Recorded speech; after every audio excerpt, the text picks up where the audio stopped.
para a gente falar justamente sobre um tipo de crime que tira o sono de muita gente, tem tudo a ver com tecnologia, que é o roubo de dados. Essa grave violação de segurança, gente, e claro, de privacidade, foi identificada em mais de 390 mil dispositivos só aqui no Brasil. Isso mesmo, quase 400 mil dispositivos. Esse aparelhinho que você tem na sua mão ou o computador que você tem em casa. Esse dado foi obtido com exclusividade pela Globo News e quem vai trazer mais detalhes para a gente é o Marcos Vinícius Anjos, ao vivo, aqui da capital paulista. Importantíssimo destacar, Léo, quando a gente vê roubo de celular, nem sempre as pessoas estão querendo o hardware, o aparelho. As pessoas querem os dados que estão dentro do aparelho, que está valendo muito mais.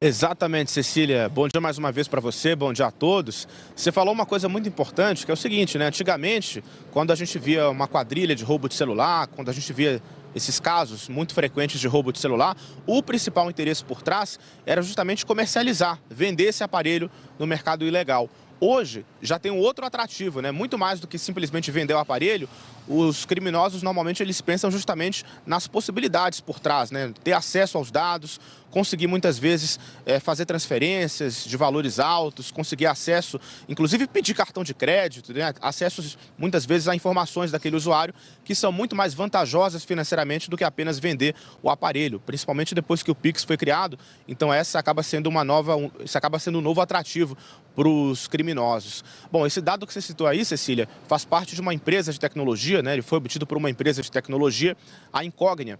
E aí a Incognia fez esse levantamento, fez essa pesquisa. A Globo News, como você também disse, teve acesso a esses dados com exclusividade. O que essa pesquisa mostra é que no primeiro trimestre desse ano, ou seja, de janeiro a março, foram identificados mais de 390 mil dispositivos que fizeram acessos considerados não legítimos, ou seja, acessos com indícios de fraude. Em outras palavras, né, a gente está falando de quase 400 mil dispositivos identificados como sendo dispositivos usados por criminosos justamente para roubar ou fraudar dados.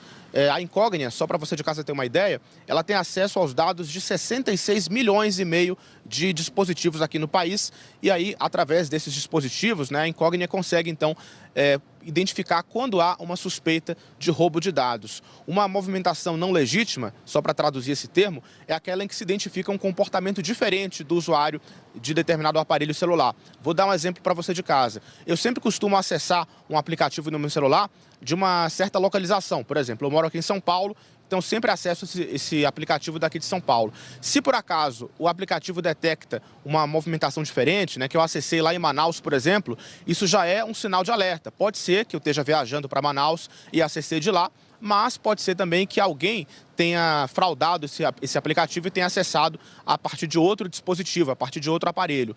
Um outro exemplo também é se a partir de um único aparelho eu tento fazer login, por exemplo, em 50 contas bancárias diferentes. Isso também acende o sinal de alerta e pode ser um indicativo de fraude. Portanto, é importante a gente ficar de olho nesses dados, né, Cecília? Afinal de contas, são os nossos dados, né, que acabam ficando mais suscetíveis a serem usados por outras pessoas com interesses muitas vezes criminosos, né? Nossos dados, nossas finanças. Te agradeço, Marcos, pelas informações. Já já a gente vai conversar com o Eduardo Pires, que é diretor da Incognia, para ele explicar direitinho o que os criminosos veem de vantagem com relação a isso e por que a gente precisa ter tanto cuidado. Além disso, depois do intervalo, o que esperar da gestão interina de Ricardo Capelli no Gabinete de Segurança Institucional? A gente vai seguir acompanhando as repercussões aí da primeira baixa nos ministérios do governo Lula e ainda os impactos da apresentação da nova regra fiscal no mercado financeiro. A gente fala ao vivo sobre o assunto com Jefferson Bittencourt e Marcos Mendes, 2 ex-assessores especiais do Ministério da Fazenda. Não sai daí não, que já já a gente está de volta.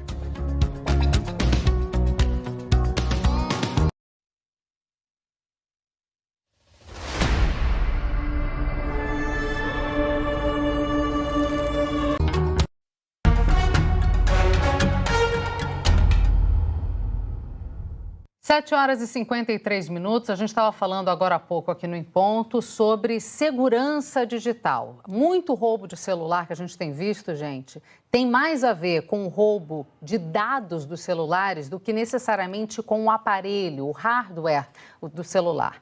E é sobre esse tema que eu converso agora com o diretor-geral da Incognia no Brasil, o Eduardo Pires. Eduardo, bom dia, seja bem-vindo aqui ao Em Ponto. Lhe agradeço pela participação. A Marina Francischini também está aqui com a gente para participar dessa entrevista. Eduardo, eu acho muito curioso o dado que vocês trazem, porque todo mundo acha que o roubo de celular serve para vender o aparelho, para ganhar um dinheirinho extra.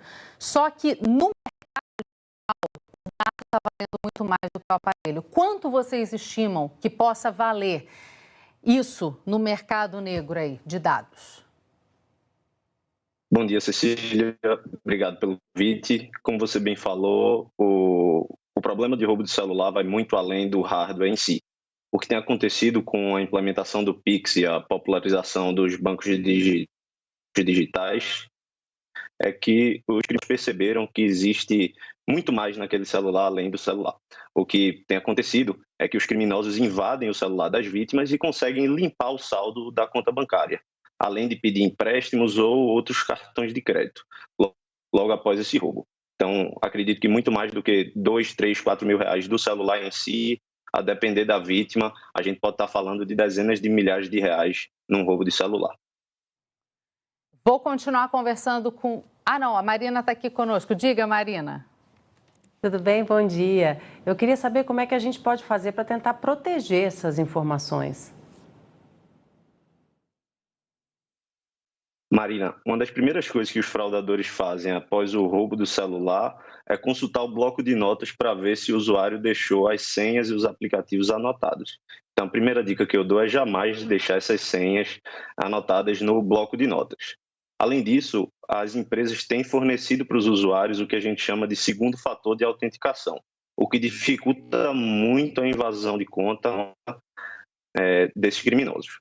E, por fim, é importante, se acontecer, comunicar imediatamente às instituições bancárias de que seu celular foi roubado. Assim, as instituições vão ficar ainda mais ligadas para evitar que algum dinheiro seja transferido indevidamente para uma conta laranja. Eduardo, o quanto que o Brasil consegue estar protegido? A gente sabe que tem muita bancarização, está aumentando, como você mencionou, mas não é só banco, né? As pessoas podem usar todo tipo de aplicativo para tentar burlar uma série de coisas. O quanto que o Brasil está protegido nesse sentido e que tipo de crimes podem ser cometidos?